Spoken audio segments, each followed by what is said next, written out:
Hi friends, সকলকে জানাই happy Janmashtami. আজ আমাদের বাড়িতে গোপালের পুজো হয়েছে, তার একটা ছোট্ট ভিডিও নিয়ে আমি এলাম।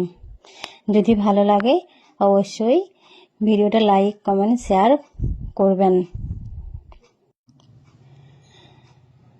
গোপালকে আমি প্রথমে স্নান করিয়ে নিয়েছি, তারপর ওর বিছানাটা আমি রেডি করে নিলাম।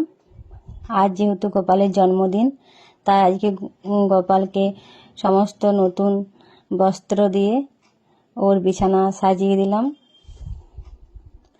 আর এই যে আমাদের ছোট্ট রূপোর গোপাল, বেশি বড় নয়, ছোট্ট গোপাল, তাই হয়তো মুখটা দেখতে পাওয়া যাচ্ছে না, মুকুটটাও ধরছে না মাথাতে, এতটাই ছোট্ট গোপাল। তার জন্য ওর জন্য কিছু গয়না আর কিছু কাপড় নিয়ে এসেছি। এই গোপালের জন্মদিন। গোপালের কে আমাদের কেমন দেখাচ্ছে অবশ্যই জানাবেন। ওর জন্য ছোট্ট আয়োজন গোপালের জন্য। হ্যাপি জন্মাষ্টমী সবাইকে। Happy birthday Gopal.